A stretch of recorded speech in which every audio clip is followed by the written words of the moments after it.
I did my project on the film The Talented Mr. Ripley, a fascinating movie made in 1999 and set in the late 1950s. It stars Matt Damon and Jude Law. I couldn't wait to analyze Tom Ripley with the new knowledge I gained from this class. The movie begins with a lower-class Tom Ripley who has inserted himself in upper-class New York, pretending to be one of them.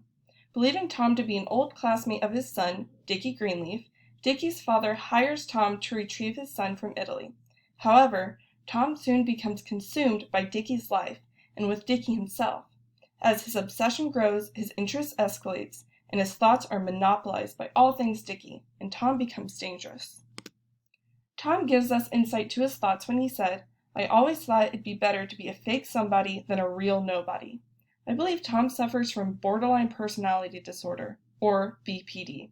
He constantly exhibits unstable moods, behaviors, and cannot hold a reasonable relationship.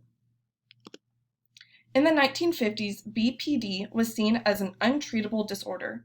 Using the normal psychotic therapy, patients suffering from BPD would use sessions as a weapon against the therapist. The sessions would draw out unconscious motivations of masochism, envy, and sadism. Today, 1.6% of Americans are diagnosed with BPD, 70% of them being women. Globally, about 14% of patients in psychiatric care have BPD, excluding China, which does not see BPD as a real disorder. Dickie once asked Tom, "Everyone should have one talent. What's yours?" Tom replied, "Forging signatures, telling lies, and impersonating practically anyone." Throughout the movie, Tom transforms himself to become Dickie. He dresses like him, uses his passport, and changes his interest, personality, and appearance to mirror Dickie.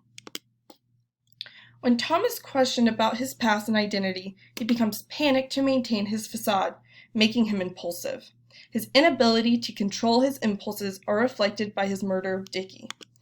While together on a rowboat, Dickie starts to doubt Tom, which drives him to violently murder Dickie. Afterward, realizing this is the last time to be close to the object of his desire, Tom cradles Dickie's bloody, lifeless body. He then sinks the boat and swims to shore. Dickie's disappearance makes Freddie question Tom's involvement. His questioning quickly drives Tom to another brutal murder. Tom's last murder was his new lover, Peter.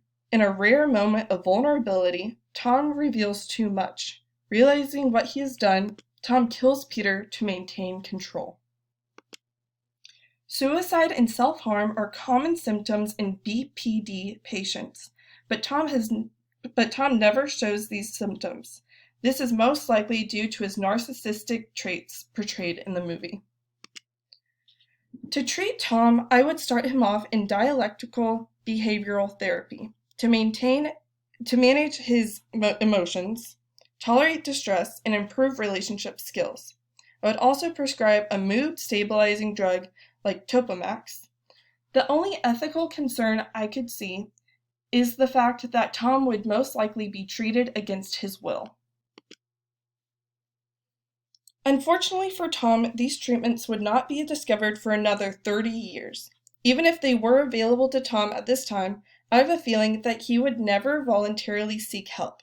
The only way I see Tom getting treated is if he was discovered and forced into therapy.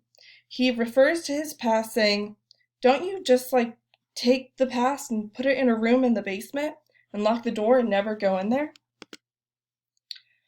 I have never seen borderline personality disorder in the real world, but the movie did an adequate job correctly depicting the disorder. The murders Tom committed were used to sensationalize the film, but the few thoughts he shares and his actions reflect how a person with BPD would feel. I hope you enjoyed this presentation and encourage you to take the time to watch this film. It is so well done and will keep you on the edge of your seat.